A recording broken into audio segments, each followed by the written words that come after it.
Yo, yo, yo, what's up? I am super excited right now to show you guys what I've built.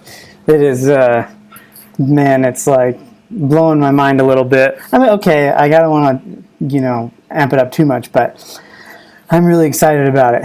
So, first of all, everybody should get out and vote today, for sure. Everybody needs to vote. So do your civic duty, go vote.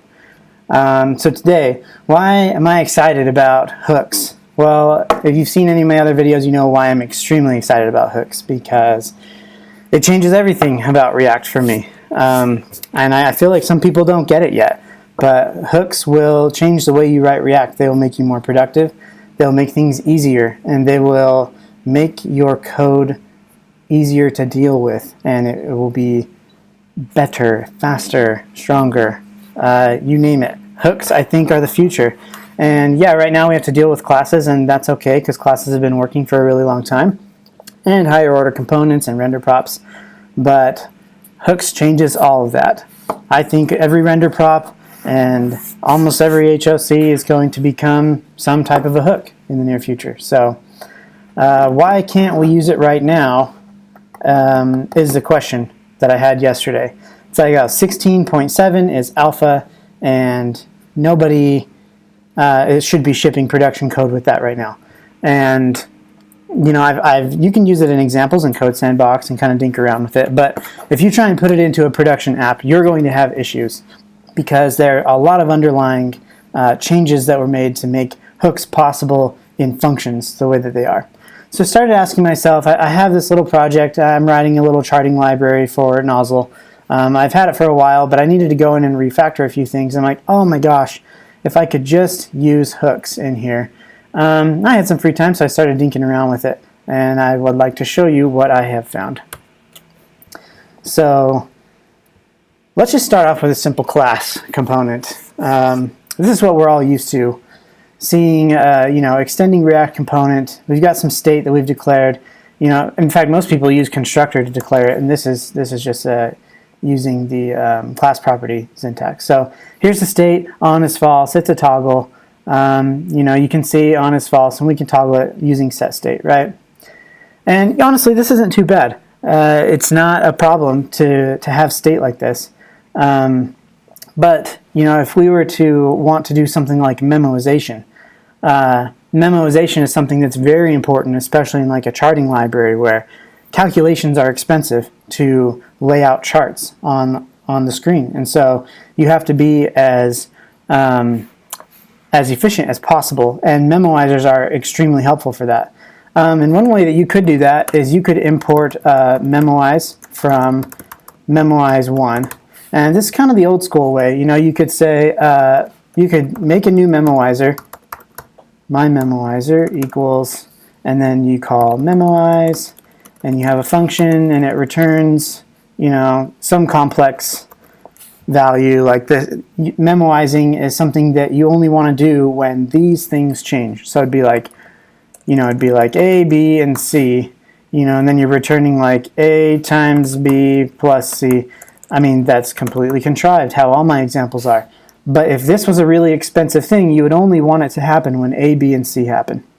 Right? And there's hooks for this now. Like you can use a memoize hook, but without hooks, we have to create all these individual memoizers on the instance, and then when we get here, we have to say const memoize value equals my memoizer, and then we have to pass it A, B, and C, which you'll probably get from props, right?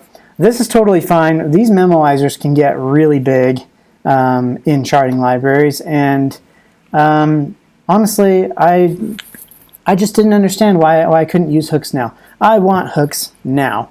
So what if, I thought to myself, what if we could do this? What if inside, obviously we can't do it in functions because, that's 17 alpha. And that's totally fine. But I thought like in the 17 alpha, they say you can't use hooks in classes. And I realize that's probably because classes have lifecycle methods on them. But I thought, what a better place. There's not a better place to do it than in classes in 16.6. So what if it looked like this? What if we had const on and set, let's just call it toggle, equals use state, and we'll just say it starts with false. Sweet. Wow, we're using hooks, except for this won't work. And right here we could say toggle, and this would have to be, take the old one, and we're going to toggle it so it's not the old one. So it's like, okay, use state. Where's this hook coming from? Well, we can't import it from React. Like, this is React 16.6. So there is no use state hook in this version of React. So where the heck could we get it? And I thought, you know what? Hooks are all about instances behind the scenes. Hooks are a way to use instances in a functional component where you usually don't have an instance. Well, in a component, a class component, we do have an instance. We have this. So I thought, oh, we could get it from this.useState, and that kind of makes sense. But see, this isn't, oh, I guess this is working. Interesting. So it's saying this.useState, but how is that working? I don't know if any of you know technically how this is working right now. What the freak? Like, I just put a hook in a class component. That's pretty cool, you know? So how is this working exactly? Well, there's a part that I've hidden from you. But really what I've done is I've imported a little file here that I call use class hooks. And use class hooks is doing some really cool stuff behind the scenes. But what it does is it lets us use hooks from the instance of a class component. So now if I wanted to memoize a really expensive value, I can say this.useMemo, pass it a memoizer function, and you know what? Let's make an infinite loop in here. And we'll just say, no, we're not going to make an infinite loop. We'll just say we'll return something super expensive. It's not really expensive. This is all so contrived. But you would get the idea that if that was something expensive, and you know what, we could only compute that when on changes. Not when, on. And we could show that expensive value. Let's show the expensive value right here.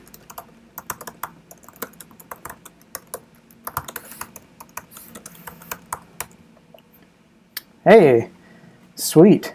You know what? Let's do this. Let's do math random times a lot. Okay, like that's not expensive, but again, contrived. But it only changes when on changes. How is this stuff working? This is magical. So I mean, you could do this in your apps right now. You could use hooks in your apps right now. I'm not saying you should yet, because I haven't fully tested this to make sure that I'm not doing something extremely wrong. But you definitely could. So I was so excited about this this morning that I just had to like full steam ahead, and I started writing some really cool stuff. So this is just a preview that I wanted to show you guys, but let's move over to a more full example. So let's take a look at this. I'm importing use class hooks. I got some styles. Hey, I made a context. That's pretty normal to consume context through React. I've got this deep count component. Let's come back to that later. Let's just look at what we're rendering first. So out of the gate, we've got a page here. It's got a little bit of a height overflow, so we can scroll a little bit.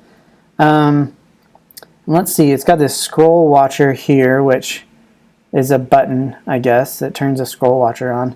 There's a timer that we can toggle on and off. Let's see, there's a count, and then there's an expensive calculation. Let's see. Let's see what happens when we use this. So I'm going to toggle on the scroll watcher, and scroll around. Ooh, sweet. Every time I scroll, it's counting up. Well, how exactly is that working? Let me show you. So up here, let's not log that out. So let's see, this is our app, our top level app. And we're creating a bunch of state. Let's see, we've got scroller and set scroller, which is this toggle right here. And let's see, when you click this button, scroll watcher, it sets the scroller just to the opposite of what it was. Let's see, we have a count, which is just an integer that starts at 1. Set count, pretty normal. Timer on, and then let's see, it's basically the same as the set scroller, it's just a Boolean toggle. Set timer. And then we have a time, which, oh, it's using this .use reducer. Sweet. So there's another hook we could use. Let's see, if action type equals increment, then we're gonna add 1 to the state. So pretty simple little reducer. We can dispatch that action down here. Okay, cool. Let's see, we have an effect here, this.use effect. This is so crazy. So what is this effect doing? What this effect doing is when the scroller toggle or the count changes, it's firing this effect. It is creating a little callback that says increment the count by 1 when we call it. And then when we scroll the window, we want to call that function. So we're scrolling and it's incrementing the count right here. And then it also has, let's see, the unwinder. This is like straight out of React hooks. You know what, if we're unmounting or these things change, then we're going to remove the event listener and then it will get re-added again if we need it to. Pretty simple effect. So yeah, that's doing the scroll watcher. We can toggle it off and you can see that we're only adding the event listener back if scroller on is true. So pretty cool. Let's see, let's see, make a clock that is running when the timer's on. Okay, so basically we have an effect here that doesn't have any change detection on it, which means it's going to run every single time. Every single time our component renders, it's going to say, hey, is the timer on? Well, then I'm going to set a timeout for 1 second, and we're going to dispatch an increment action to our timer. So if we turn this on, it'll start counting up, and that is represented in this expensive calculations right here. And then if we take the toggle off, it stops counting up because timer on is no longer true. And also, when let's see, if we do this, yeah. And so when we change that, the timer wasn't on, this effect ran again, and so we cleared the previous timeout.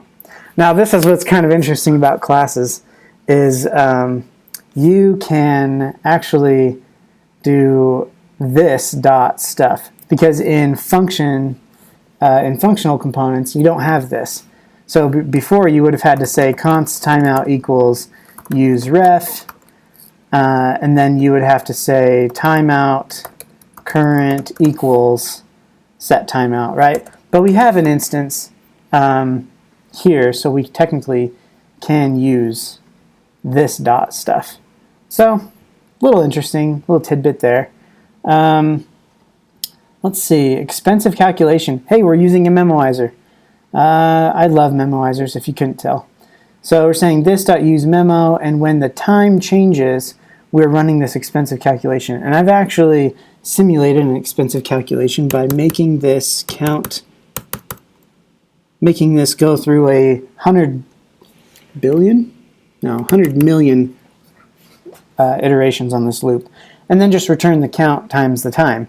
So if we toggle this on, you can see it's going to return the count times the time. Well, if we scroll the count, you'll see the expensive calculation grows as well. And then let's see, okay, this is pretty cool up until now. I don't know about you guys, but I think this is pretty freaking sweet. So here's this expensive calculation that we were just talking about here. But what is this deep count? Well, this is interesting because previously in React 16.6, if you wanted to use context, you had to use the consumer. And then in 16.6, they just released a new context static property where you can set the context of a class and have access to it on this.context. Both of those are great, except for they're not hooks. And I don't like that. I wanted it to be a friggin' hook. So I made this context value that has the count and the set count in it. And I put it through a memoizer because I don't want this array being created every single time and I send it down through the value. That would be bad. I only want it to be created or changed when count changes. So we're sending this array right here down through this count context provider. And then we're rendering a deep count component. This deep count component up here is using this.use context. And we pass it the count context, which then we get the value, count and set count out of it. And we can use them exactly like we normally would. So you can see this increments. It's only updating when the actual context value is updating. This is amazing. This is crazy. So I don't know, that went faster than I thought because I've already done videos on hooks. This is so cool. I could basically use, let's see, and I think I have some other hooks too that I could show you, but I actually want to show you how I'm doing this.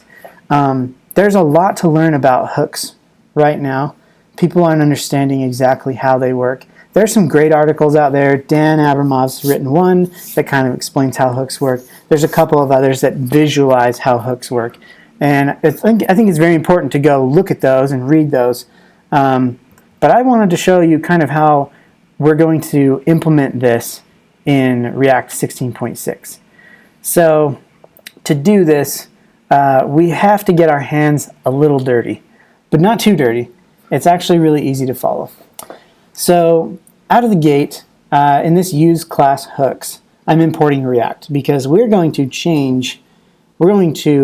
monkey patch some of React's stuff, mostly React component. So React component is what you would use to extend on the React class, so it seemed like a perfect fit to monkey patch. And all we're doing is we're overriding React component with a new component class that extends the normal React component, but with some added logic. So in the constructor of that logic, we're calling superprops. And basically what we need to do is every time that you use a hook, there's no reference in it. And in a nutshell, TLDR, there's basically an array inside of React hooks that says, and this is why order matters. Like if you say like use state, that would go into this slot, right? And then if you call use, whatever, or use whatever, any hook that you call gets thrown into this array map, basically. And then every time that the component re-renders, it sets the index to 0. And then every time that one of these runs, it increments the index. So if you call use state, how does it know which cell it's storing that state in? Well, right now, this would be 0. Like the index would be 0. So it would be right here. But then after that, it increments. And if you called use state again, here it would be 1 and here it would be 2. And that's why order matters and why hooks always have to be called in the same time all the time. You can't have them be called conditionally. And so we do the same thing here. If you don't understand that, that's totally fine. I will post a link to Dan Abramov's, to his article, which explains that a little bit better. But we're going to be doing the same thing right here. First of all, we want to do this when render runs, because you can only use hooks in render. That is still a rule with this little hacky library we have. And it's because that's the way that normal hooks work. So what we do is we take a copy of the original render from this.render. And this is the normal render that React calls. and we're going to proxy it. We're going to say this.render, we're just going to grab all the args, and then before our component renders every single time, we are going to set the hook index to 0.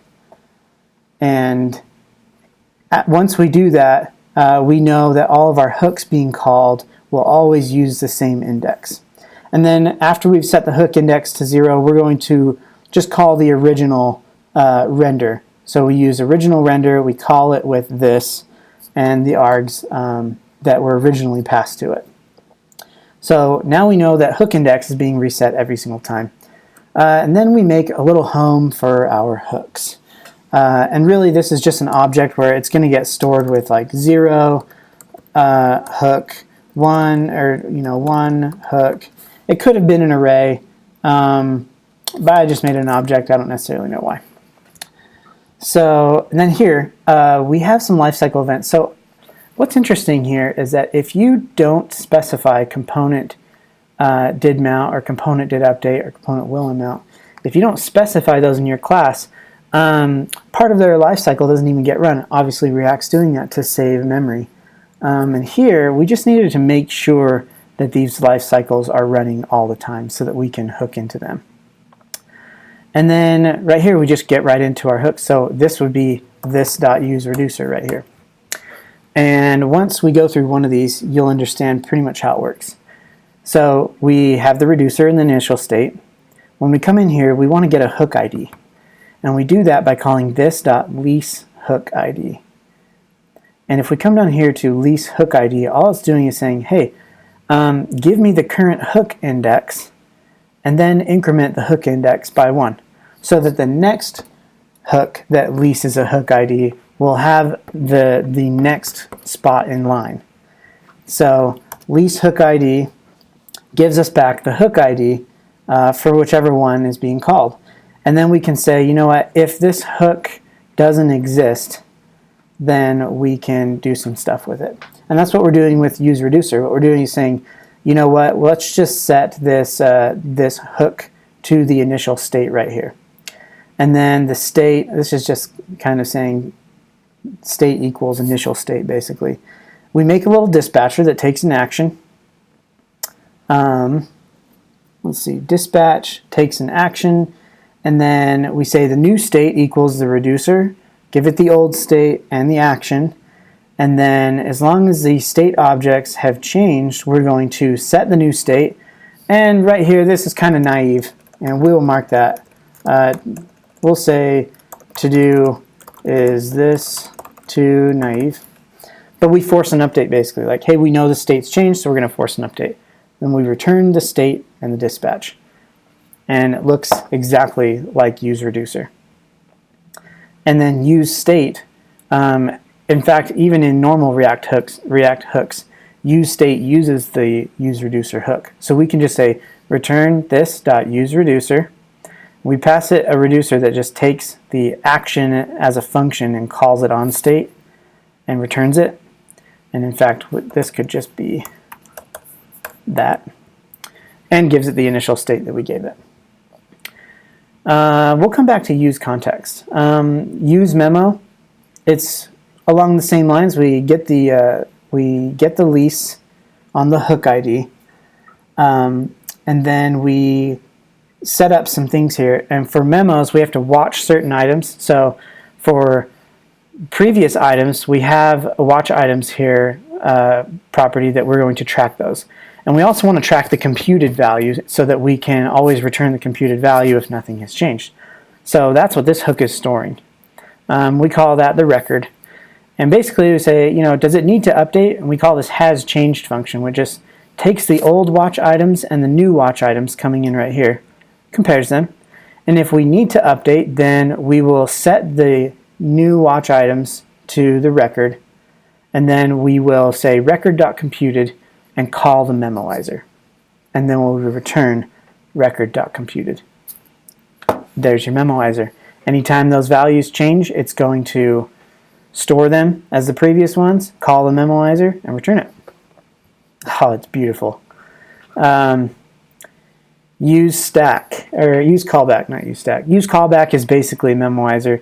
it just returns a function instead of a value. So we just say use memo, here's the watch items, and when the watch items change, just return a new callback. Return the callback itself.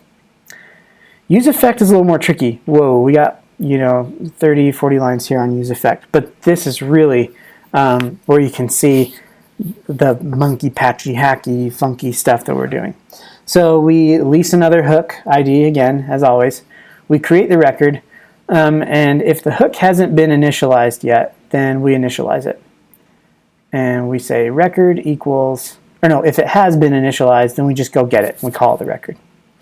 If it hasn't been initialized, then we need to proxy some stuff. What we're going to do is we're going to set up a watch items, just like we did with the Memoizer. And then we're also going to have an unwinder function that we're going to store as well. So we set the record, and then right here, see, it's funny because under the hood, class lifecycles, traditionally class lifecycles, they use the internal hooks implementation themselves. And so this is almost like a reverse engineer where we're making the hooks lifecycles use the class lifecycles now. And it's kind of funky, but basically we're overriding these lifecycles with our own custom versions. So when we do original component did mount, we get the original component did mount, and we know that that's always going to be defined, so technically we don't need this right here. And then we say, hey, the new component did mount is going to be a proxy. So we grab the args and we say, hey, make sure you call the original component did mount, and we need to actually call it with this.args. Catching bugs live, yay! We're going to call it with the original arguments, but then we're going to run our effect. And this isn't defined yet, but we'll just do this. Run effect is actually a function. It won't do anything for now up here. But we say, when component did mount, run the effect. And then we do the same thing with did update.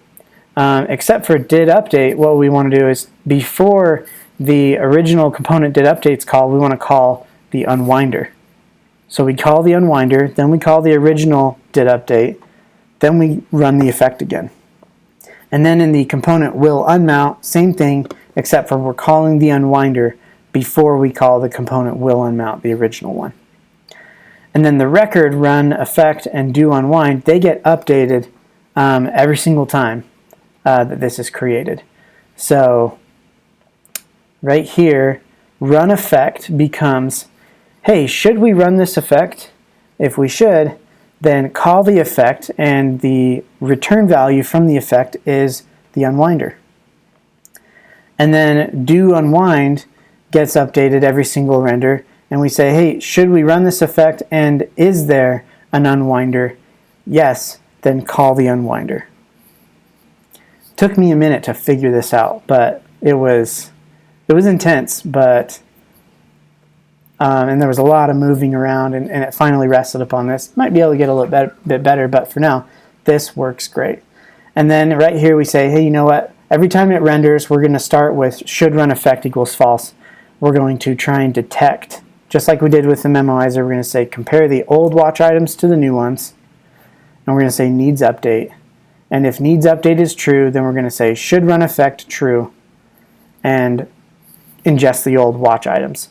Now we don't have to run anything here because all we have to do is say should run effect true, and then all of these life cycles are just going to take over. After that, it's either going to mount, or it's going to update, or it's going to unmount. And it's going to say, yeah, we should run the effect, and so it'll run.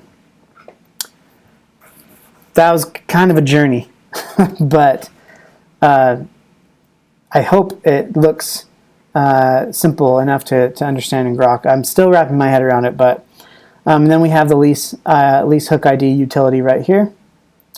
Here's the has changed function that just says, you know what, if there's no previous values, then we're going to set it to true.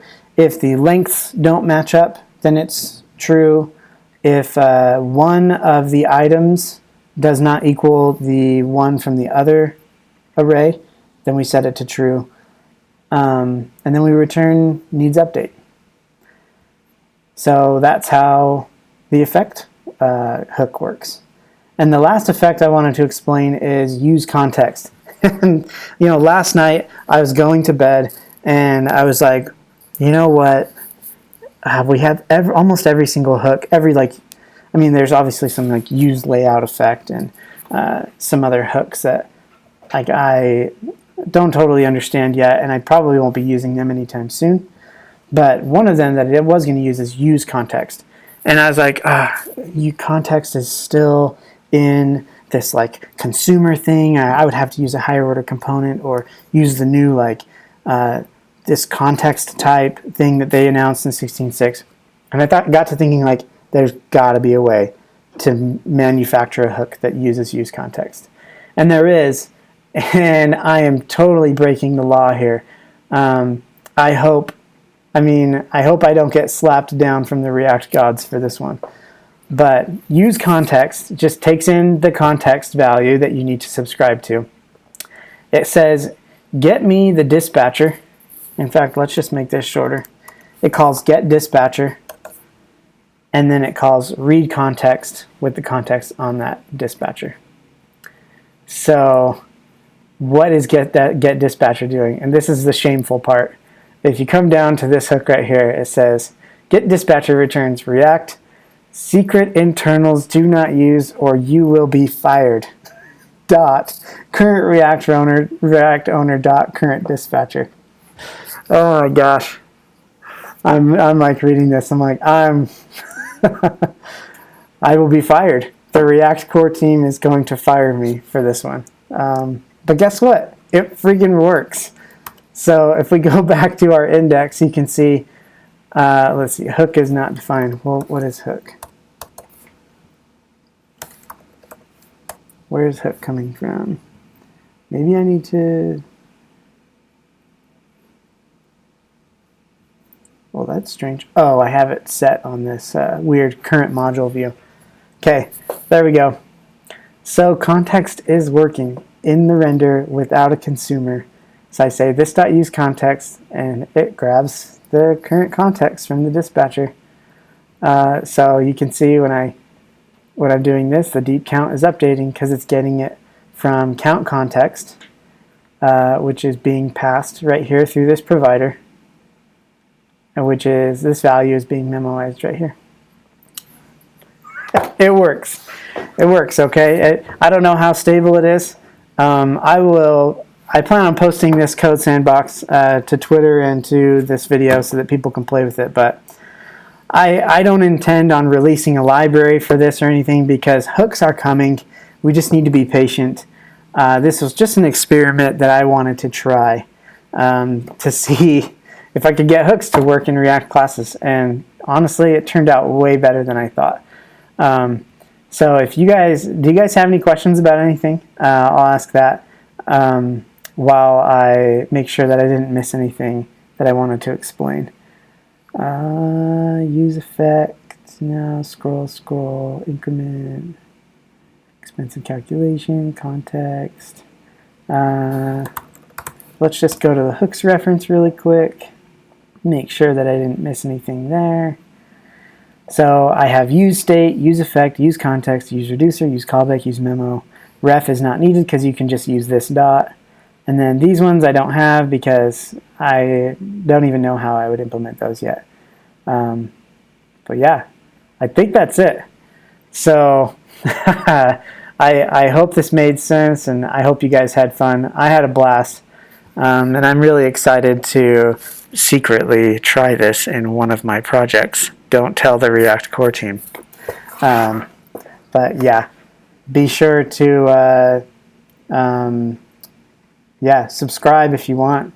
I guess I'm really trying to do these once a day. It's good for me to learn and to get excited about programming for the rest of the day, and it really has been helping. It's helping me learn. I hope you guys get something from it. And yeah, I will see you tomorrow, hopefully. See ya.